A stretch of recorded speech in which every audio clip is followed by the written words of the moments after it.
ये कोई कल्पना की बात नहीं है। अब इसके बाद अब ये नहीं कहना कि उस पर भरोसा हो गया है, ये व्यक्ति की शक्तियां हैं। एक टीवी शो है जिसमें एक एंकर है महिला, एक पुरुष और आया हुआ है, और एक 25-30 साल का लड़का है जो जादूगर जिसको कहते हैं लोग, वो आया हुआ है। तो उससे पूछ रही है वो महिला कि आप कैसे इतना सब जान लेते हैं सबके बारे में। उसने कहा कि ये सब स्किल्स होती है, कोई खास बात नहीं है, कोई भी अभ्यास करेगा तो जान सकता है। तो उस महिला ने कहा कि आप हमारे दर्शकों को, 250 दर्शक है करीब, कैसे इनको ये साबित करेंगे कि आप सच में जान लेते हैं। तो उसने कहा चलिए प्रयोग करके देख लेते हैं।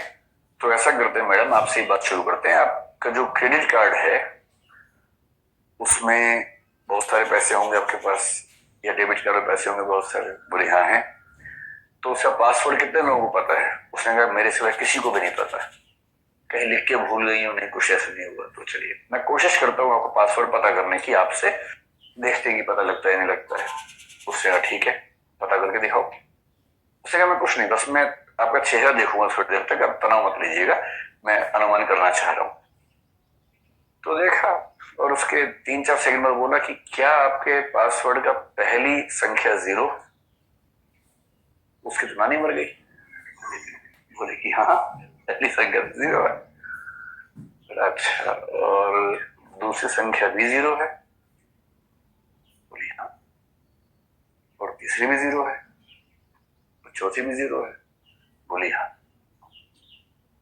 अब वो कार्ड देख रही है, अपना कार्ड है कहाँ पे, लेके कोई पैसे निकाल ले मेरे कार्ड से। तो दूसरा भी बोला ये असल में आपका इतना आसान पासवर्ड है ना, इसलिए इसने अंदाजा लगा लिया होगा। उसने कोई बात नहीं सर, आप आइए ना। उस शक मिजाज इंसान को सामने बिठाया, केवल उसकी आई रीडिंग करके 10-20 सेकंड के बाद उसका पासवर्ड बता दिया। अब आदमी उछल कूद मचा रहे कि मैं भाग रहा हूँ एटीएम में चेंज करने के लिए पासवर्ड, क्या करें। तो फिर उससे मैं आपको एक बात और बताता हूँ, आप चाह रहे थे कि मैं आपका असली पासवर्ड ना बता सकूं, इसलिए आपने जानबूझ के मन में एक नकली पासवर्ड सोच लिया था, वो ये था। अब तो इस आदमी को लगा कहां डूब के मर जाऊं मैं, कहां सुसाइड पॉइंट कहां मेरे आसपास हो सकता, कहां आत्महत्या करूं। वो और भी सही निकली। फिर अच्छा तुक्का बता रही कि क्या होगा। इसको बोलते हैं माइंड रीडिंग, और साइकोलॉजी में ऐसे कई लोग हैं जो उस लेवल तक पहुंच जाते हैं, आंखों को देखकर पूरा टटोल लेना कि एग्जैक्टली इसके मन में क्या चल रहा है। आप में से कुछ लोग भी होंगे लेकिन वो इस तरह से नहीं पढ़ते होंगे, कुछ और पढ़ लेते होंगे, लेकिन वो उस तरह वाला जो है ना, उसकी बात चल रही है। तो आइए आज हम देखते हैं कि पूरे देश में इस समय चर्चा का विषय बना हुआ है बागेश्वर धाम। और आपने विकास दिव्यकीर्ति सर से सुना कि यह क्या है। तो बागेश्वर धाम में जो बाबा अभी कर रहे हैं वो क्या कर रहे हैं, कहीं ना कहीं वो हनुमान जी का प्रतीक लेके वो अपने कला को दिखा रहे हैं या फिर एक चमत्कार है, उसके संदर्भ में हमने विकास दिव्यकीर्ति सर से सुना। फिर हम सुहाना जी से सुनेंगे कि यह मैटर क्या है। तो हम ये बस इतना बताना चाहते हैं कि जो बागेश्वर धाम के बाबा जो कर रहे हैं वो निश्चित रूप से उनके अंदर एक भावनात्मक जो धर्म के प्रति लगाव था उसको वो प्रदर्शित कर रहे हैं। लेकिन वो जो जिस चीज़ का प्रदर्शन कर रहे हैं वो एक आर्ट्स है, कला है, जो माइंड रीडिंग करता है। साइकोलॉजी में इसे माइंड रीडिंग कहते हैं। जैसे कोई वैज्ञानिक है, रिसर्च किए और रिसर्च करने के बाद वो नए तथ्यों को खोज के लाए, नए फिजिक्स में आविष्कार हुआ, तो इसका मतलब ये क्या कहेंगे, चमत्कार हो गया। अरे कुछ चमत्कार नहीं हुआ, बल्कि उन्होंने साइंस पढ़ा, फिजिक्स पढ़ा और उस फिजिक्स के पढ़ने के बाद उन्होंने आविष्कार कर दिया। तो इसको हम चमत्कार नहीं कहेंगे बल्कि एक विद्या कहेंगे, कला कहेंगे। तो वही चीज विकास दिव्यकीर्ति सर ने बताया। अब हम देखते हैं कि सुहाना क्या कहती है, तो आइए सुनते हैं सुहाना का आवाज। लेकिन इतना तय है कि यह एक आर्ट्स है, कला है, जो हम हिस्ट्री पढ़ते हैं, ज्योग्राफी पढ़ते हैं, पॉलिटी पढ़ते हैं, इकोनॉमिक्स पढ़ते हैं, जब पढ़ते हैं तो हमको ज्ञान होता है। उसी प्रकार से ये माइंड रीडिंग की एक कला है, उसके पढ़ने के बाद वो समझ जाते हैं कि किसके माइंड में क्या चल रहा है। देखते हैं सुहानी क्या कहते हैं इस संदर्भ में। जी, इसका क्या मतलब हुआ। तो मेरा पूरा शो होता है, हम सब जितने भी इधर मेंटलिस्ट है, मैजिशियन है, हम सब शोज करते हैं। मेरा भी शो में होता है जहाँ पर हमारे शो में जैसे 800-900 लोग आए हुए, तो हम भी सबका ऐसे बताते हैं कि आप ये सोच रहे हो, आप ये सोच रहे हो, आप अपने बच्चे के बारे में सोच रहे हो, आप वो सोच रहे हो कि जब आप वो ट्रिप पे गए थे तो क्या हुआ था। तो जैसे स्टार्टिंग में अक्षय ने भी बोला था कि जो बागेश्वर महाराज जो उधर हम बताते कि वो जो कर रहे हैं वो तो करते ही है, उसके अलावा भी बहुत सारी चीजें आज हमारे मेंटलिस्ट और हमारे देश के जो जादूगर लोग हैं वो करते हैं।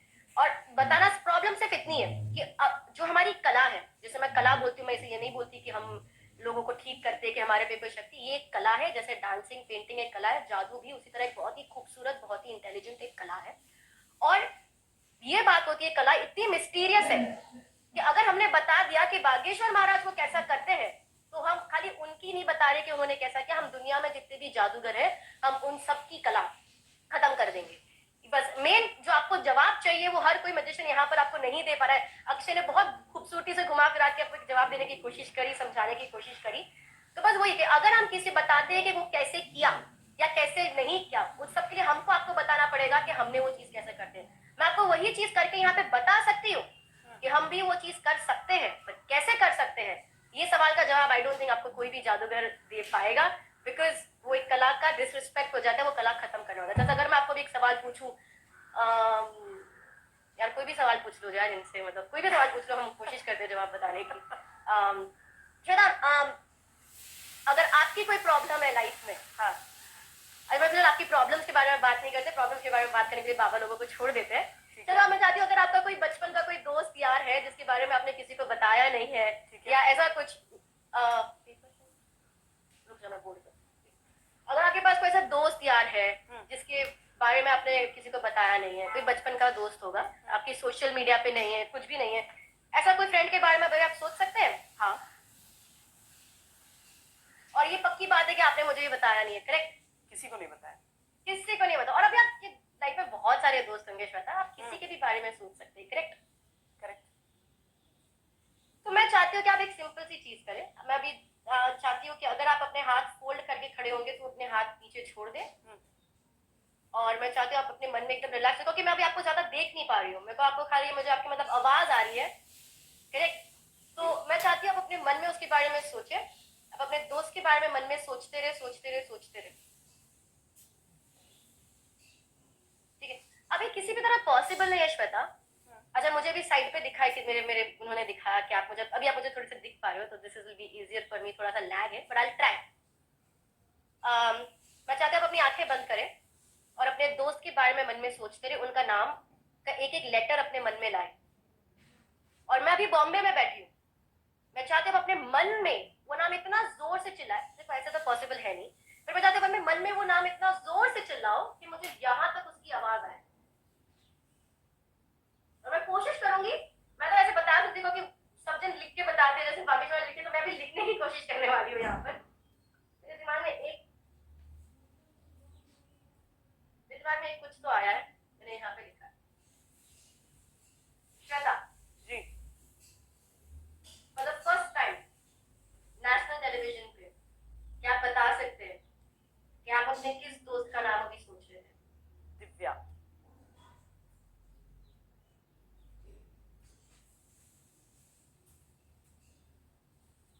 श्वेता, आपको मेरी आवाज आ रही है? जी जी, मैं सोच रही थी दिव्या।